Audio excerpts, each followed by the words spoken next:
What is up, guys? Morton here from SteamFirst.com with a review for the racing game Flashout 2, developed by Jujubee and released June 6, 2014 on Steam for $10.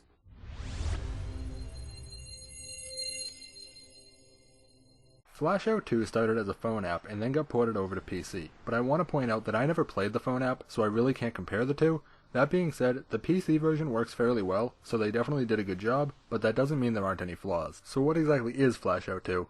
Well, it's an indie racing game that's similar to a lot of games, but still pretty unique. You race around the track, collecting money to upgrade your car and picking up power-ups that can do various things. There are power-ups that give you a shield or a nitro boost, or weapons like rockets or a machine gun. You use your weapons to destroy the cars in front of you, or behind you if you have mines, but this also means that everybody else on the track is trying to destroy you. Depending on your car, you'll die very fast, but once you get enough money to upgrade, it gets a lot better, and that's when the game gets a lot more enjoyable. That being said, the game is still very basic. There's no reason to ever use your brakes, and the only real strategy is to make sure you hit all the power-ups and boosters on the ground, and if you hit a wall or something, it doesn't even really matter since you don't slow down. Overall, the racing itself is really kind of boring. There's just no depth. On the plus side, there are a couple of different types of races. They have the regular race, where you just try to come in first. There's a race that requires you to destroy more cars than anyone else, another where the person in last after each lap gets knocked out, but they're all more or less the same. There's also a couple of one-on-one races that are really pretty broken. The AI racers always start off significantly faster than you, so you always start in the back, and if you don't get lucky and get nitro boost power-ups, which you usually don't, it can take a very long time to catch up. In fact, there was one time in a one-on-one race where the race ended and I never even caught up. Hitting the speed boost on the ground and all, it just didn't matter because I didn't get any nitro boost power-ups. The gameplay really isn't that bad, it's just that it's not that exciting or deep. There's no strategy other than hope you get the power-ups you need, and hope you don't fall too far behind. On top of that, there's only 10 tracks, and all of them play almost identically. Gameplay gets a 3 out of 5. As far as racing games go, there's just not much here, but it all works fairly well, and it's fun for a little while. There's really not much of a story, which is to be expected. The story mode basically has 4 races. The first 3 are just normal races, and then the last race is a one-on-one, where there's a quick cutscene where the other person talks about how good they are and how you have no chance of beating them. Then you beat them, and that's that.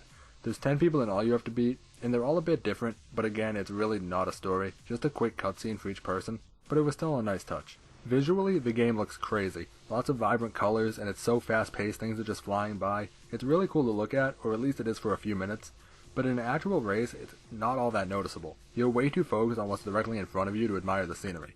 All the tracks are also pretty similar, despite them supposedly taking place in different cities around the world. They're all basically the same. The cars look pretty cool though, and they're all different from each other. Graphics get a 3.5 out of 5. It's mainly just bright and flashy colors, with not much underneath it. The audio, on the other hand, is awesome. The soundtrack is great. They have like 20 or so different songs that are all really good and upbeat and fit the style of the game perfectly. On top of the soundtrack, the audio for the races is all pretty good. There's not much to complain about there. There's also some voice acting, just a very little amount during each cutscene, and some when you pick up power-ups, but it was all very good. Sound gets a 5 out of 5. They really did a great job with every aspect of it. As for replayability, there's a decent amount. It's a racing game and there's a time trial mode, so you can always play it over and over trying to save some time, but the main replayability is going to be multiplayer. Unfortunately, the multiplayer is a complete mess.